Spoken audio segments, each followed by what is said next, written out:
네, 안녕하십니까. 백두산 TV 8입니다. 네, 오늘 아침 어제부터 아직 눈이 많이 왔는데요. 네, 이제 겨울입니다. 자, 오늘 5.18에 대해서 아주 재미있는 장면이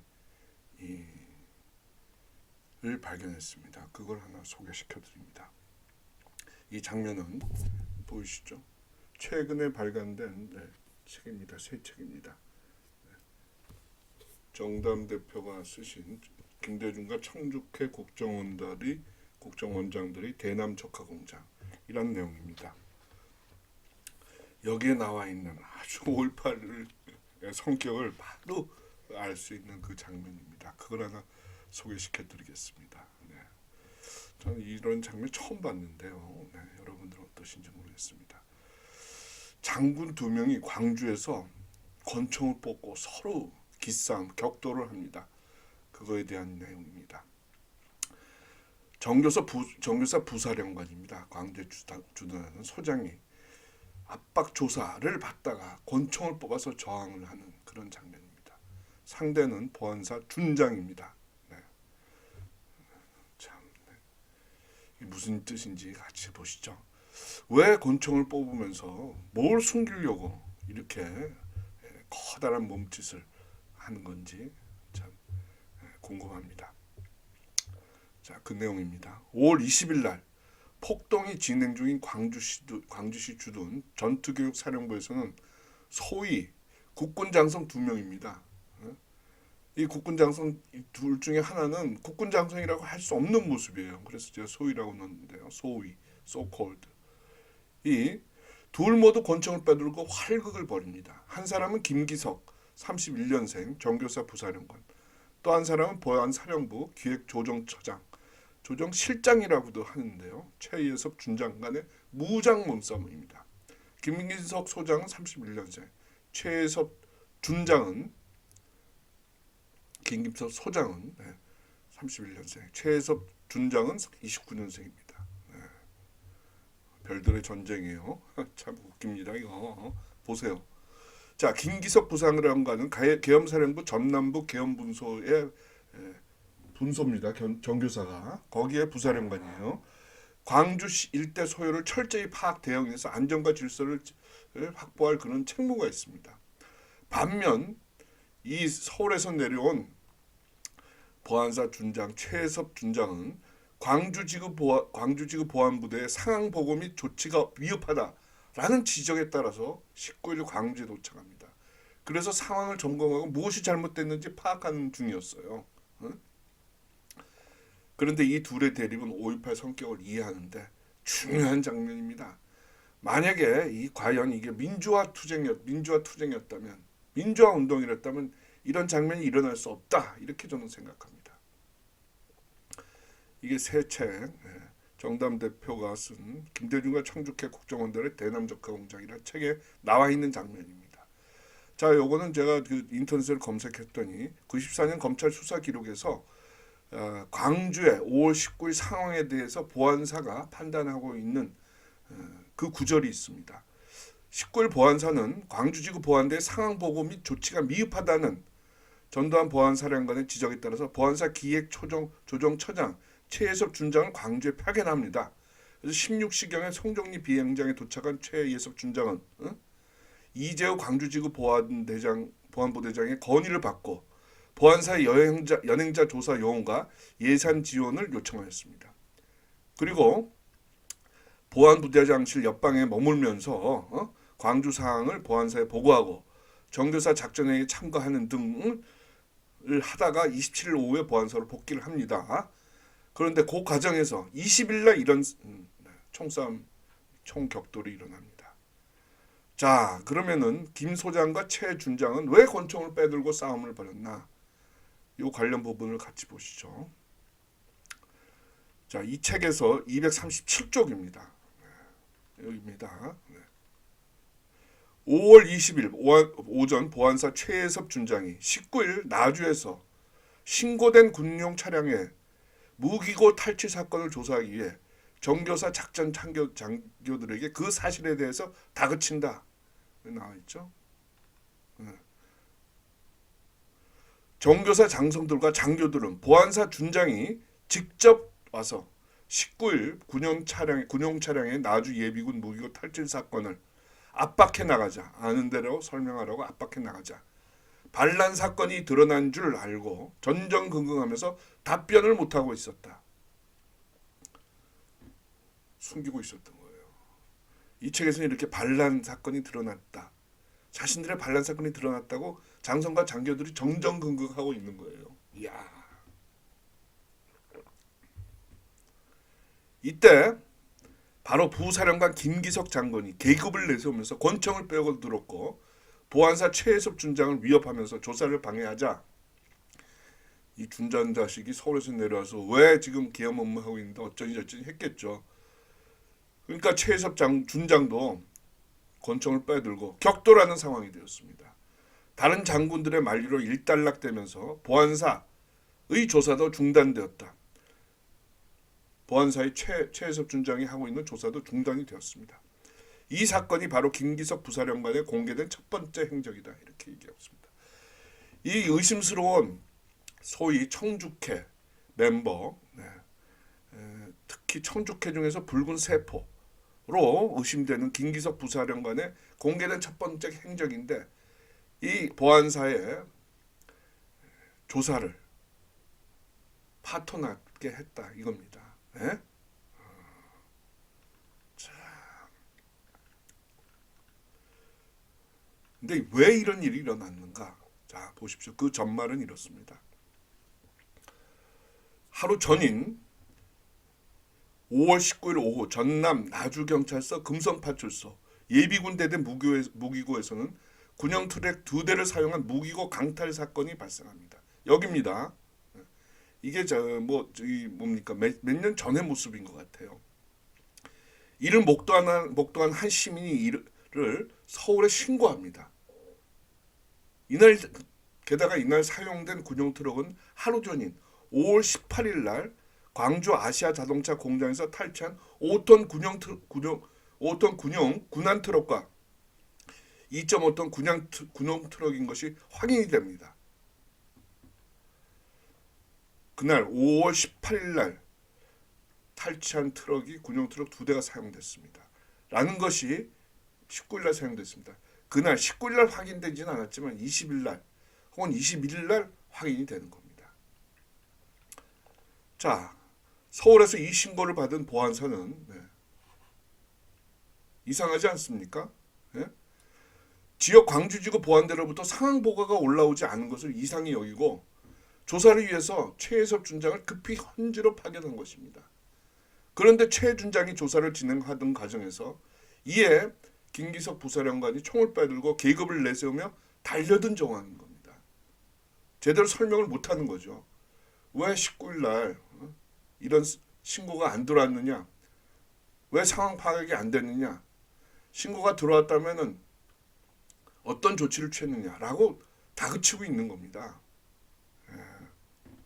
그러니까 그 대답이 궁색하게 못하니까 김기석 부사령관이 조사를 받는 상황인지 조사 받는 걸 지켜보는 상황인지는 모르겠으나 총을 빼들고 계급을 내세우면서 조사를 무산시킨 겁니다. 아, 참 뭡니까 이거? 반란이 일어났는데 반란을 숨기기 위해서 반란을 조사하러 나온 보안사 준장을 권총으로 협박을 해서 조사를 무력화시킨 겁니다. 자, 이게 이제 아까 여기서 나온 책의 그 내용이고요.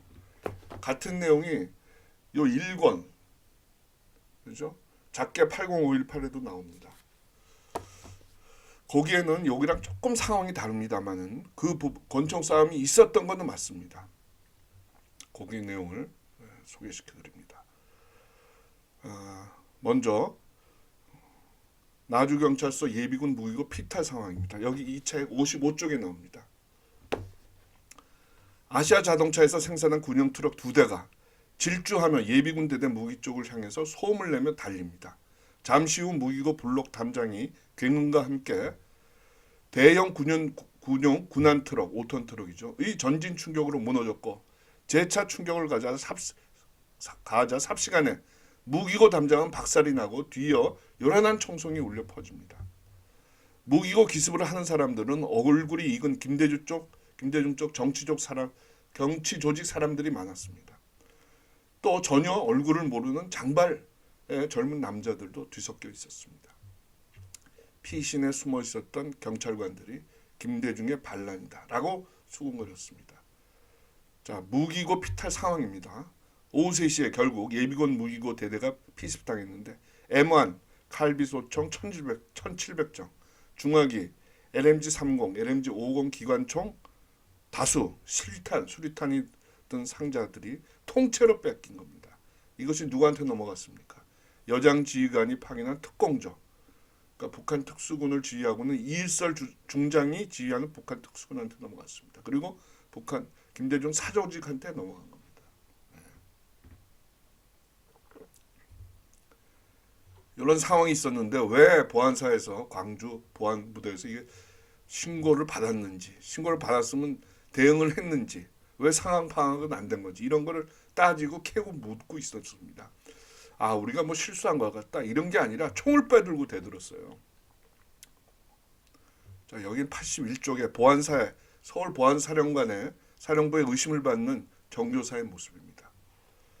자, 그렇지 않아도 어제 나주에서 발생한 무기고 피탈 사건을 간신히 변명에 넘어갔지만 보안사에서는 의심의 논추리를 보내고 있었습니다. 특히 정교사 사령관이 교체된다는 정보는 아예 모르고 있었는데 보안사에서 준장이 정교사에 도착했다는 보고를 들었습니다. 그리고 별도로 보안사에서 추가 특수요원 20명이 대령을 단장으로 해서 광주 시내에 파견된다. 그리고 동향조사에 들어간다라는 보고까지 들었습니다. 부사령관한테 대책을 세우라고 지시를 하는 한편 여장 지휘관한테도 정보를 보냈다. 이렇게 되어 있습니다. 이야, 보안사의 의심을 받고 있는데 여기는 주어가 나오지 않아요. 이 문장은. 부사령관의 대책을 세우라고 지시한 걸로 봐서는 사령관이겠죠. 그럼 사령관은 윤흥정인데 윤흥정이 여장 지휘관인 이일설한테도 정보를 보낸 모양이에요. 이건 완전히 무슨 반란 무장 폭동을 일으키고 있는 북한 특수군한테 국내의 동향을 정보를 보고하고 있습니다. 윤흥정이다. 이거는 무슨 반란 반역입니다. 그렇기 때문에 이 장면이 굉장히 중요합니다. 자, 82쪽에는 이렇게 써 있습니다. 보안사에서 특면반까지 방문하고 별도로 장군까지 내려와 상황 점검을 하고 있기에 극도의 보안을 유지하면서 정교사에서는 긴장을 높이고 있었다.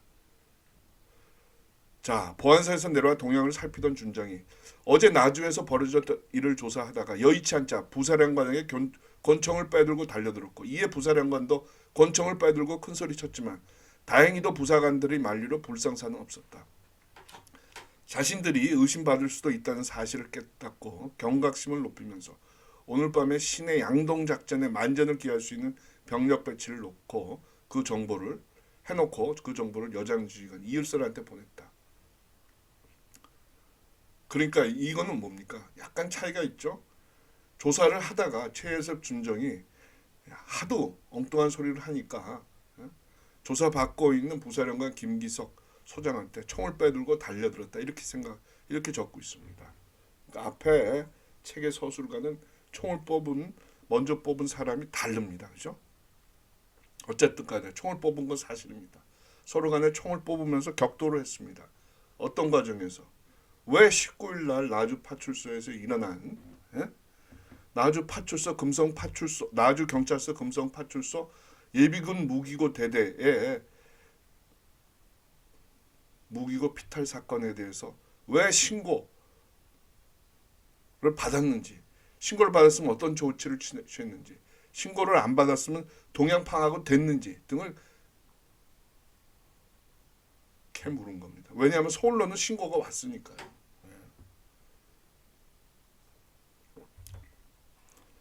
자, 이 두 권의 책에 두 장성이 권총을 빼들고 격돌하는 장면은 여기까지입니다. 이 책에서 봐서 보안사는 왜 정교사가 나주경찰서 19일 피탈 사건을 누락했는지에 대해서 충분한 설명을 듣지 못한 것 같아요. 뭔가 이상하다던 심증도 해소하지 못했어요. 그리고 이후 서울에서는 광주의 왕영시 육군참모차장과 김재명 육군작전참모부장을 내려보냅니다. 감군이라고 할 수 있죠. 감시역. 혹은 뭐 지원역인데요. 감시역이라고 할 수 있죠. 이렇습니다. 자, 다시 원점으로 돌아갑니다. 응?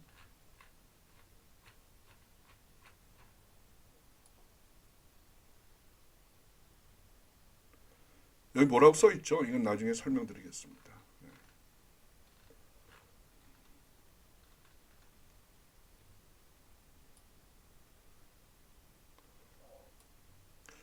왜 정교사에서는 19일날 나주경찰서 금성파출소 예비군 무기고 대대 피탈 사건을 상부한테 보고하지 않은 것인가? 어? 그리고 의심하는 대로 정교사 일부 장성 장교는 광주에서 무장 폭동을 작전 중인 북한 특수군 그리고 김대중 여단 세력과 반란은 공모한 것인가? 이런 질문이 들죠. 그리고 정교사 장성이 숨기고 싶은 것은 말하고 싶지 않았던 것은 무엇인가? 왜 조사 내려온 부원사 중장에게 있는 그대로 상황을 말하지 않은 것인가? 마지막으로 권총을 빼든 격돌에서 누가 이긴 것인가? 누가 이겼습니까? 조사가 마무리 안 됐죠. 그 당시도 최혜섭 중장은 졌습니다. 김기석 정교사 부사령관이 이겼습니다. 자, 근데 이 싸움에 대한 현재의 답은 이 금성파출소 예비군 무기고 대대 자리 앞에 세워져 있는 동탑 기념물에서 그 답이 있습니다. 자, 아까 보여드렸죠? 이거 잘 안 보이시죠? 글은 이렇게 되어 있습니다. 이겁니다. 여기 뭐라고 써 있습니까? 예비군 대대본부 무기고 이곳은 1980년 5월 21일 계엄군의 발표로 인한 시민 학살이 알려지자 이에 격분한 다수의 시민들이 군용 차량을 이용하여 무기고에 보관 중이던 M1 칼비소총 등과 다수의 수리탄 등을 획득하여 무장하고 무기의 상당수를 광주로 이송하여 5.18 민중항쟁에 큰 도움을 줬다. 민중항쟁이다.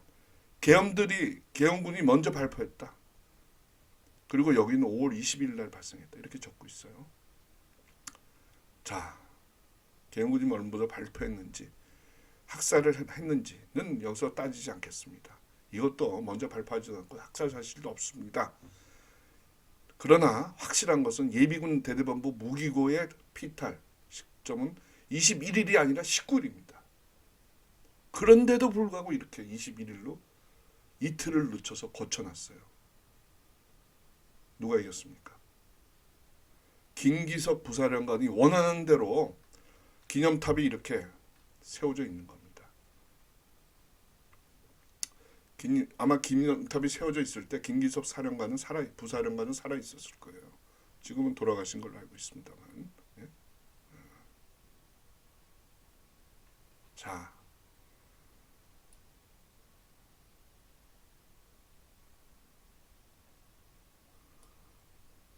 정교사 부사령관 김기석이 감추고 싶었던 피탈 시점이 19일 오후가 없잖아요. 날짜가 이틀 뒤로 늦춰 조작됐잖아요. 김기석 사령관은 19일 피탈 시점이 알려지면은 시민들이 아니죠. 솔직히 얘기해서 김대중 여단 세력이 그리고 북한 특수군이 먼저 무장했다는 거, 먼저 무장 폭력을 사용했다는 것을 드러나게 되니까 그게 알려지기 싫은 거예요. 알리기를 싫어했던 거예요. 쉽게 얘기하면은 당시 현장 경찰의 말대로 김대중의 반란 이 알려지는 것을 원하지 않은 거예요. 그래서 19일 오후 피탈을 조작했고 그 사실에 대해서 그 당시에 아무 대응도 하지 않는 것이다. 이렇게 합리적 추론이 가능해집니다. 자, 누가 이겼습니까? 김기석 부사령관이 이겼어요.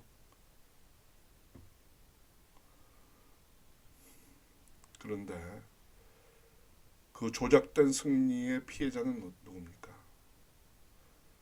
기념물은 김 소장의 기세대로 식구일 피탈이 빠져서 5.18 역사 왜곡에 든든한 기초가 되고 있습니다. 이런 피해자는 누굽니까?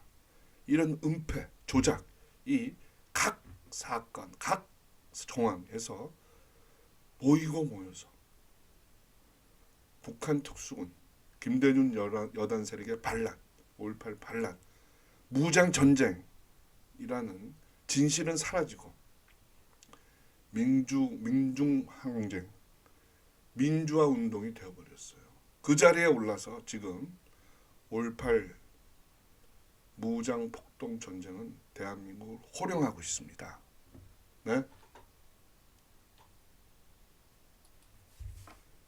정말 이 무장 반란 세력들은 권총을 뽑으면서까지 서슬퍼런 보안사에 대들면서 역사를 조작해서 결국은 그들이 원하는 허구의 바벨탑을 굳건하게 한국에 쌓아놨습니다. 그래서 한국의 가치, 대한민국의 헌법, 정신, 기강, 자유, 권리, 질서, 헌법적 권리 다 망치고 있습니다.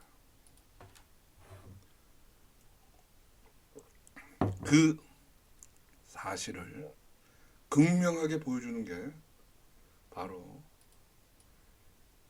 이 권총 싸움입니다. 이 책에 나와 있습니다. 우리는 반드시 이 가짜, 거짓, 어둠, 악마의 5.18 바벨탑을 쓰러뜨려야 됩니다. 그것이 한국이 자유 대한민국이 사는 길입니다. 그런 말씀을 드립니다. 자, 마지막으로 이 책이 새로 나왔습니다. 김대중과 청주회 국정원장들의 대남 적화공작. 여기에는 국정원, 김대중 정권 당시에 국정원장을 지냈던 사람들의 반란, 반역 사례가 자세히 나와 있습니다. 그리고 5.18 얘기도 이렇게 나와 있습니다. 꼭 읽으셔야 됩니다. 한국 현대사를 이해하고 싶으시다면 이 책을 꼭 읽으셔야 돼요. 댓글에 이 책을 주문할 수 있는 창구, 전화번호와 담당하시는 분을 적어놓겠습니다. 많은 구독 좀, 이 책 좀 많이 좀 봐주십시오. 그리고 여러분들이 독자적으로 한번 판단해 주십시오. 99.999% 공산화 됐습니다.